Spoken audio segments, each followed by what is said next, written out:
এত চমৎকারভাবে এই সেট করার পরিকল্পনা কিভাবে আসলো? অনেকে তো একেবারে টোটালটা গোডাউন বানিয়ে ফেলে। আমি ফলো করছি আপনাদের কথা। আচ্ছা, আটটি কি কয় ফিট আছে? এখানে আছে 18 ফিট কিছু হবে। আচ্ছা, একটা গোছা যদি কাটা যায় কি পরিমাণ ঘাস আসে? সেই রস।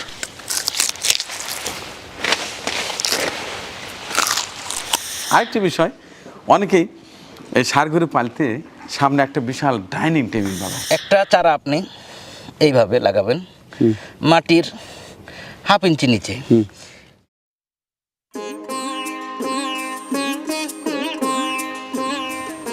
বাহ, সুন্দর খামার।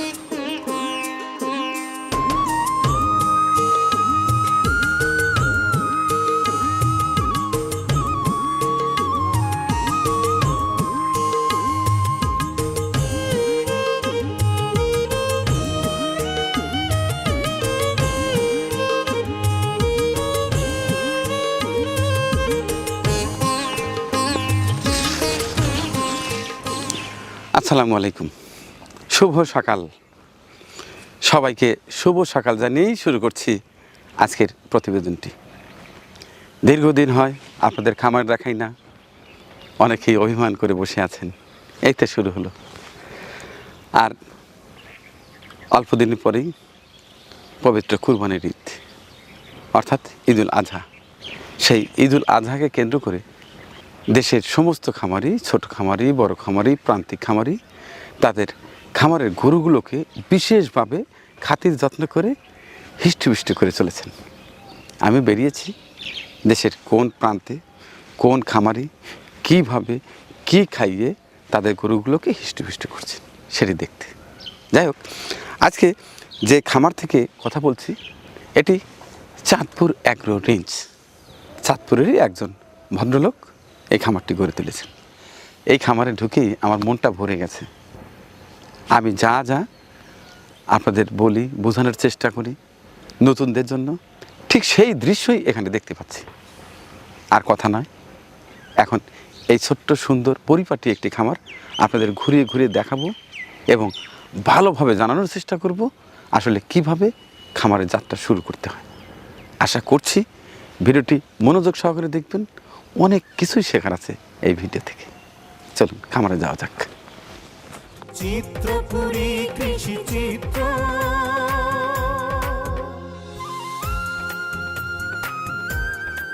আসসালামু আলাইকুম ভাইয়া, কেমন আছেন? আলহামদুলিল্লাহ ভালো। এই মোবারক। ভালো আছেন না? এই তো আলহামদুলিল্লাহ ভালো। আচ্ছা, ভালো আছেন ভাই? হ্যাঁ হ্যাঁ, তারপর আসলে আসতে তো কোনো কষ্ট হয় নাই? না না, ইনশাল্লাহ। তো আপনার খামারের ভিতরে ঢুকে কিন্তু অনেক ভালো লাগছে। আর পর্যাপ্ত পরিমাণ ঘাসের চাষ করছেন খামারের মধ্যেই। আবার এগুলো তো আপনাদের কাছ থেকে শিখছি।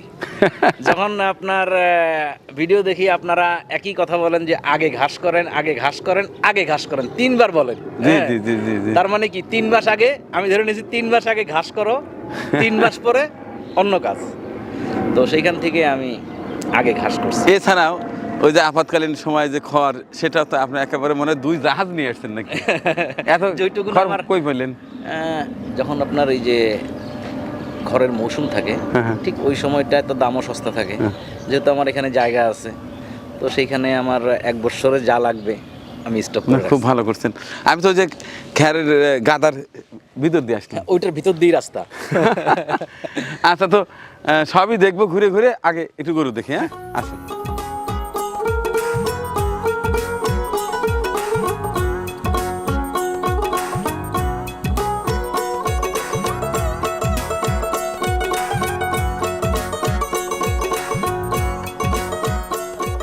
বাহ, জি, খুব সুন্দর স্কেল বানাইছেন। হ্যাঁ, ভালো ছেলে দরকার। আসলে অনেকেই বোঝে না গরু মাপতে। বা সুন্দর গরু ভাই। জি। এটা আসলে ওয়েটটা কতটুকু আছে এখন? এটা আছে আপনার গত 5 দিন আগের মাপা, 424 কেজি। 424 কেজি না? জি। এর দাঁতে কয়টা? দাঁতে 4টা এটা। 4টা দাঁত। জি, তার মানে এবার এই 23-এই এটা উপযুক্ত হয়ে গেছে ইনশাল্লাহ। হ্যাঁ, এটা বিক্রি 23 করা যাবে না? উপযুক্ত। আচ্ছা, এটা কি কোনো খামার থেকে সংগ্রহ করে নাকি হাটে থেকে? না, এটা হাট থেকে। আমি কোনো গরু খামার থেকে আর নেই। হাটে থেকে দেখে নিছি। হাটে থেকে দেখে দেখে নেন? দেখে দেখে নেওয়া হয়। আচ্ছা, নিয়ে আসার পরে তো কয়দিন কোয়ারেন্টাইন করতে হয়, এটা করেন তো? হ্যাঁ, 3 সপ্তাহ।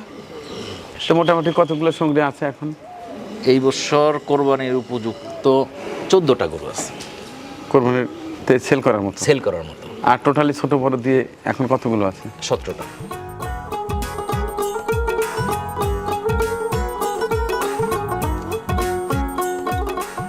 তো এত চমৎকারভাবে এই সেট করার পরিকল্পনা কিভাবে আসলো? অনেকে তো একেবারে টোটালটা গোডাউন বানিয়ে ফেলে। মানিক ভাই, সব জায়গায় বলতে হয় যে আপনাদেরকে দেখা, হ্যাঁ আপনাদের দেখা খোলামেলা হবে। আর আমার মনে পড়ে আরেকজন প্রয়াত ভদ্রলোক ডক্টর নুরুল আমিন সাহেব, নুরুল আমিন স্যার। নুরুল আমিন স্যার, উনি বলতেন যে এই প্রক্রিয়ায় করো, হ্যাঁ তো আপনারাও বলেন এই প্রক্রিয়ায় করো। তো দেখলাম যে সব কিছু মিলে এই প্রক্রিয়া তো খরচ কম এবং গরুর জন্য ভালো আপনারা বলতেছেন, তাহলে ভালো এবং খরচ কম, তাহলে আমি ইটের ওয়াল দিব কেন, লোহার গ্রিল কেন দিব? অসাধারণ বাতাস পাচ্ছি কিন্তু আমি। এখন দেখেন আপনি মিলিমিলি বাতাস, আমার কত ওই সুন্দর। ঘরে গেলে আপনার গরম লাগবে, কিন্তু এইখানে ঠান্ডা। একটা সায়েন্টিফিক বিষয় আছে, যদি আপনার 12 ফিট হাইট একটা উপরে ছাদ থাকে, তাহলে বাতাস রিসাইকেল হয়ে অটোমেটিক ঠান্ডা হয়ে যায়। ঠান্ডা হয়ে যায়। আর নুরুল আমিন সাহেবও বলতেন, আপনারাও বলেন যে 14 ফিট হাইট দিবা। এখানে কয় ফিট হাইট আছে? এখানে 14 ফিট আছে, আমি ফলো করছি আপনাদের কথা। আচ্ছা, আটটি কি কয় ফিট আছে? এখানে আছে 18 ফিট। গুড। সবচেয়ে বড় কথা ওইখানে ভেন্টিলেশন আছে। ওইখানেও ভেন্টিলেশন। দর্শক, অনেক দর্শকই কিন্তু আমাকে ফোনে এবং কমেন্টসে একটি বিষয় বেশি বেশি করে জানতে চান। বলেন, মানিক ভাই, আমরা তরুণ উদ্যোক্তা কীভাবে একটা সেট করতে পারি, কিভাবে খাদ্য ব্যবস্থাপনা করতে পারি, কিভাবে লাভবান হতে পারি। এক কথায় আমি কিন্তু প্রথমেই বলি আগে ঘাস চাষ করো, এরপরে কিন্তু দ্বিতীয়তেই বলি চমৎকার একটা স্বাস্থ্যসম্মত সেট। আমি এতদিন শুধু ফোনেই বলেছি, কিন্তু আজকে প্র্যাকটিক্যালি দেখাচ্ছি। দেখেন, এই যে আহামরি যে খরচ তা কিন্তু না। দেখেন, একটা বেড়াও নাই, এটা কিন্তু গোডাউন না, একেবারে খোলামেলা, যথেষ্ট হাইট। আর আরেকটি বিষয়, অনেকেই এই ষাঁড় গরু পালতে সামনে একটা বিশাল ডাইনিং টেবিল বানায় উঁচু, তবে গরু কিন্তু সবসময় মাটি থেকে অর্থাৎ ঘাস কামড়ে খেতে পছন্দ করে। কি দরকার এখানে খরচ করা? এখানে কিন্তু কোনো খরচ করেনি, একবারে ফ্লোরে রাখা। এতে কি সুবিধা হয় সেটি আমি বলি। যখনই আপনি চারি করবেন, চারের ভিতরে কিন্তু কিছু ময়লা জমে যায়, পয়জন জমে যায়, জার্ম ব্যাকটেরিয়া জমে যায়। এখানে কিন্তু সে সুযোগ নাই। নির্দিষ্ট সময়ে এখানে সাইড দিয়ে খাবার দেবে, ওরা তৃপ্তি সহকারে খাবার পরে যখন অতিরিক্ত হয়ে যায় তখন এটাকে আবার সরিয়ে ফেলে একটা টোটালটাই পরিষ্কার করে ধুয়ে দেবে। এখানে রোগ জীবাণুর কোনো বালাই থাকবে না। সেটাই তো। জি মানিক ভাই, 2 মাস আগে আমি যখন এই গরুগুলা নিয়ে আসছি, প্রত্যেকটা গরু ঘাড় অনেক চিকন ছিল, বডি মোটা ছিল। আচ্ছা, বডির তুলনায় যেই পরিমাণ ঘাড় থাকার কথা ছিল সেই পরিমাণ ঘাড় ছিল না। এইখানে আনার পরে প্রত্যেকটা গরুর সর্বপ্রথম চেঞ্জ হইতেছে তার ঘাড়, গলা। এই বেনিফিটটা আমি পাইছি। আর দ্বিতীয়ত, এই ফ্লোরটা প্রতিদিন 6 বার ক্লিন করা হয়। এখানে ময়লা রোগ জীবাণু থাকার প্রশ্নই আসে না। এই দেখেন একদম শুকনা, খাবারটা একটু পরে যা খাবার খাবে বাকিটা উঠে ফেলে আবার পানি দিয়া ক্লিন করে ডইলা পরিষ্কার করে রেখে দিল। আচ্ছা, যাই হোক, আমি কিন্তু আসার পথেই একবার গেট থেকে কিন্তু চমৎকারভাবে দেখেছি সারিবদ্ধভাবে গাছ লাগিয়েছেন। এক জাতীয় ঘাস দেখলাম, বেশ থোকানো। এটা অন্য জায়গায় আমার নজরে পড়েনি। ওটা কি জাতের ঘাস? এটা হলো smart Napier. Smart Napier. Smart তা নেপিয়ার। আপনার ঘাস কয়টা কোয়ালিটি আছে? আমার কাছে এই মুহূর্তে জারা, রেড পাকচুম, স্মার্ট নেপিয়ার, অজানা হাইব্রিড, 4 জাতের ঘাস। আপনার এই খামারের এরিয়াটা কত? এই খামারের এরিয়াটা 5.5 বিঘা। তাহলে এর বাইরেও কি ঘাস লাগানো আছে? জি, আমার টোটাল এর বাইরে আছে আমার 35 বিঘা জমিতে ঘাস লাগানো। 35 বিঘা জমি? 35 বিঘা জমিতে ঘাস লাগানো আছে। আচ্ছা, চলেন আগে গাছগুলো দেখি।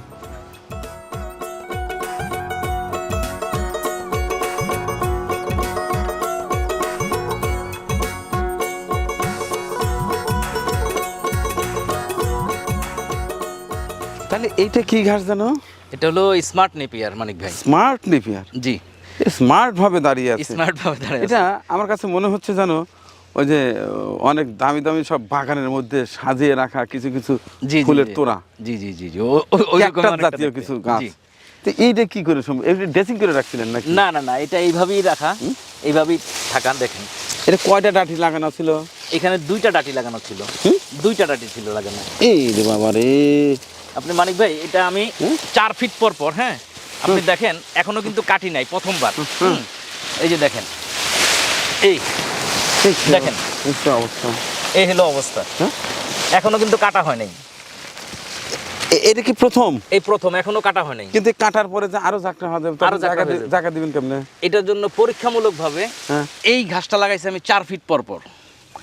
4 ফিট পর পর 4 ফিট পর পর এর কয়টা কাটিং লাগাইছিলেন? 2টা কাটিং। এর দুইটার জন্য এত আরেকটা ওই লাস্টের দিকে একটা প্লট করছি আমি, সেটা 5 ফিট পরে পরে লাগাইছি। এটা উচ্চতা হয় কতটুকু? এটা আর খুব বেশি উচ্চতা হবে না, 5 ফিটের মতোই হয়। এটা অলরেডি 5 ফিট বা 4.5 ফিট, 4 ফিট 5 ফিট হয়ে গেছে। এটা অর্থাৎ আর সামান্য কিছু হবে? আর সামান্য কিছু হবে। আচ্ছা, একটা গোছা যদি কাটা যায় কি পরিমাণ ঘাস আসে? একটা চেক করি, আমি তো চেক করি নাই কিন্তু। হ্যাঁ? আমি চেক করি নাই। চেক করেন নাই? না, চেক করে নাই। একটা কাঁচি নিয়ে আসো, কাছে নিয়ে এসো। আমরা চেক করে দেখি একটা ঝোপায় প্রথমবারে কি পরিমাণ হয় নাকি। তা তো পরিপূর্ণ হয় নাই, আরো কিছুদিন আর কিছুদিন আরেকটু হবে। ওইটা আসবে। হ্যাঁ, দর্শক, আমরা দেখার চেষ্টা করব একটা ঝোপে কত কেজি ঘাস পাওয়া যাচ্ছে।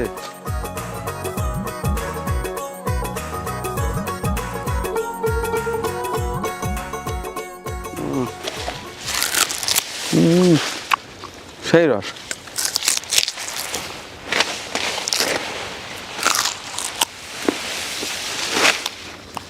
একেবারে আখের মতো।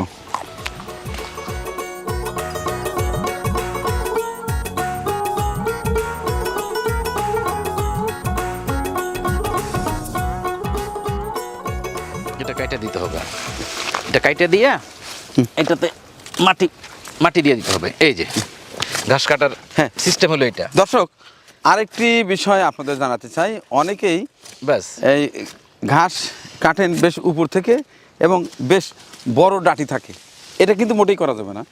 একেবারে নিচু থেকে কেটে এটাতে আবার কিছু মাটি দিতে হবে। মাটি দিতে হবে। তাইলে হয় কি, প্রত্যেকটির থেকে আবার নতুন করে কুশি জ্বালাবে।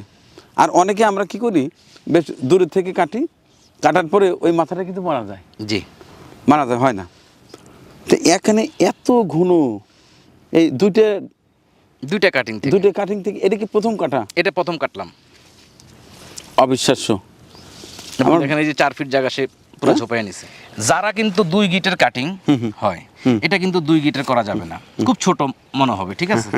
এটা মিনিমাম 3টা গিট লাগবে। আচ্ছা, করলাম 3টা গিট। এই যে 3টা 6টা, একটা গাছ থেকে 2টা কাটিং বের হবে, দুইটা। এর বেশি না।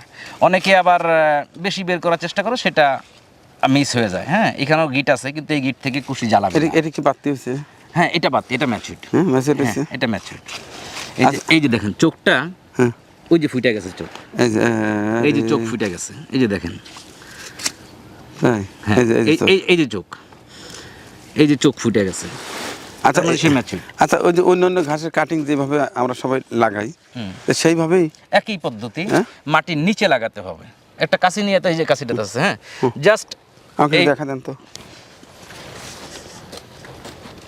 আপনি হাল দিয়ে জমিটা রেডি করলেন, জাস্ট এখন উপস্থিত এইভাবে দেখাইতেছি। হ্যাঁ,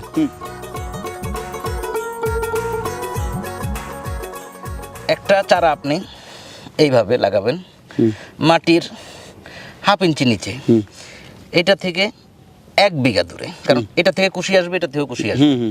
তো ভালো হয় এই চারাটার ক্ষেত্রে আরেকটু দূরত্বে লাগান, যেহেতু এটা ঝোপায় বেশি, এটা কিন্তু জারার থেকে বেশি ঝোপায়। তো সেই ক্ষেত্রে আপনি 8 থেকে 10 ইঞ্চি দূরে আরেকটা চারা বসান।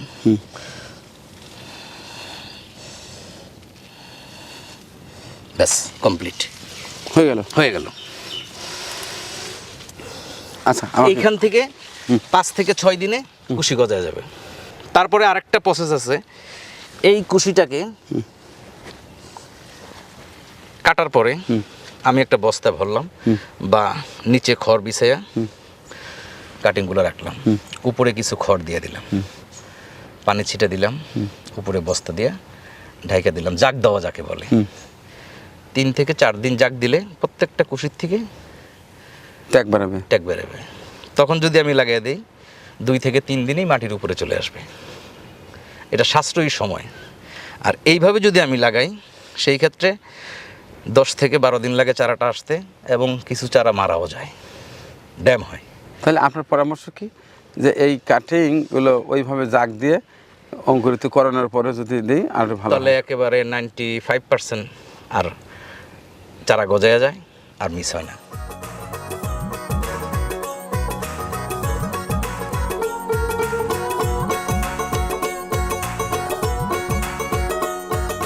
এটা হলো রেড পাকচুং।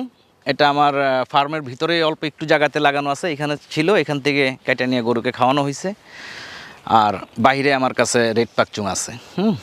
এটা হলো অজানা হাইব্রিড। এই ঘাসটা হলো যে সমস্ত নিচু এলাকা যেখানে পানি জমে বর্ষায়, সেই জমির জন্য এই ঘাসটা প্রযোজ্য। আপনার পানির সাথে সাথে ঘাসটাও বড় হবে। তো এটা হলো অজানা হাইব্রিড। ফলন আপনার ভালো ফলন আপনারা দেখতেই পাচ্ছেন, সামনে ফলন আছে। এটা হলো গিয়ে আপনার আমার কাছে যে জারা ঘাসটা আছে, এটা হলো সেই জারা ঘাস, জারা 1। তো এই ঘাসটার বয়স হলো 30 দিনের বয়স। এটা এখন খাওয়ানোর জন্য উপযোগী। আপনি দেখতে পাচ্ছেন যে এই ঘাসটা প্রায় 6 ফিটের উপরে আছে। তো এটাতে ষাঁড় গরুর জন্য, গাভী গরুর জন্য উত্তম খাবার। প্রোটিন পার্সেন্টেজ 15 থেকে 17% পাওয়া যায়।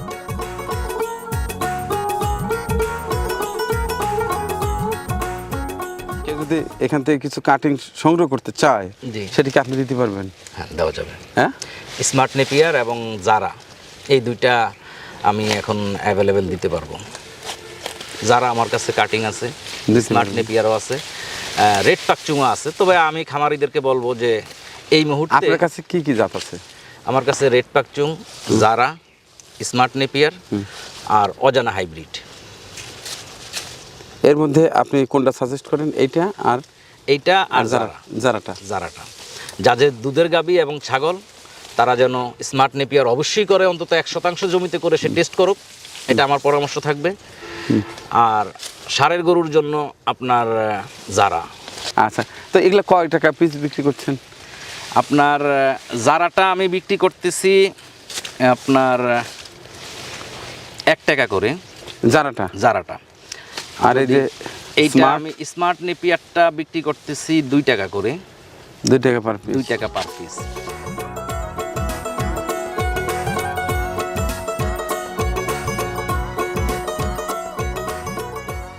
একুশ কেজি 21 কেজি। 600। তো মানিক ভাই, তাহলে কথা হলো, একটা ছোপায় 21 কেজি ঘাস। যথেষ্ট যথেষ্ট। অনেক ধন্যবাদ আমাদের আব্দুল হাই ভাই, অত্যন্ত একজন ভালো মানুষ। আমি এসে আসলে সত্যি ভালো লাগছে। কারণ হচ্ছে আমি না, আপনাদেরকে দেখেই কিন্তু আমরা চলার চেষ্টা যাই হোক, করি। অনেক ভালো লাগলো। আর কেউ যদি আসে ঘাসের কাটিং নিতে চায়, দেবেন। কারণ হচ্ছে কি, আমরা যদি একে অপরকে সহায়তা না করি তাহলে কিন্তু হবে না। এবং আমার জন্য দোয়া করবেন। হ্যাঁ, অবশ্যই দোয়া আছে। এবং যারা এই সেক্টরে আসতে চায়, কেউ যদি কোনো পরামর্শ চায়, অবশ্যই দেবেন। ইনশাআল্লাহ। কারণ আপনার সেটটা ভালো লেগেছে। যে কেউ কোনো আসলে সময় ঘুরে- আমার নাম্বারে ফোন দিলে ইনশাআল্লাহ আমি যে কোনো সময় আপনার ফোন রিসিভ করব। তো ঠিক আছে, আপনার ফোন নাম্বারটা একটু মুখে বলেন তো দেখি। 0191 345 8666। আচ্ছা, ঠিক আছে। কেউ যদি ঘাসের জন্য, কাটিংয়ের জন্য যোগাযোগ করে, এই নাম্বারে যোগাযোগ করলেই চলবে। একটাই নাম্বার? একটাই নাম্বার। এরপর আমি ভিডিও ডিসক্রিপশনে লিখে দেবো। হ্যাঁ, রাত 12টা থেকে ভোর 6টা পর্যন্ত মোবাইল বন্ধ থাকবে। আর ভোর 6টা থেকে রাত 12টা পর্যন্ত যে কোনো সময় খোলা থাকবে। খোলা থাকবে। আচ্ছা, ঠিক আছে। অনেক ধন্যবাদ। আসেন একদিন সিরাজগঞ্জ আসেন। ইনশাআল্লাহ একদিন যাবো আপনার এখানে। আচ্ছা, ঠিক আছে। আমাদের পরিবেশনা আপনাদের ভালো লেগে থাকলে শেয়ার করে অন্যকে দেখার সুযোগ করে দিন। আরও নতুন নতুন ভিডিও পেতে চ্যানেলটি সাবস্ক্রাইব করে সঙ্গেই থাকুন।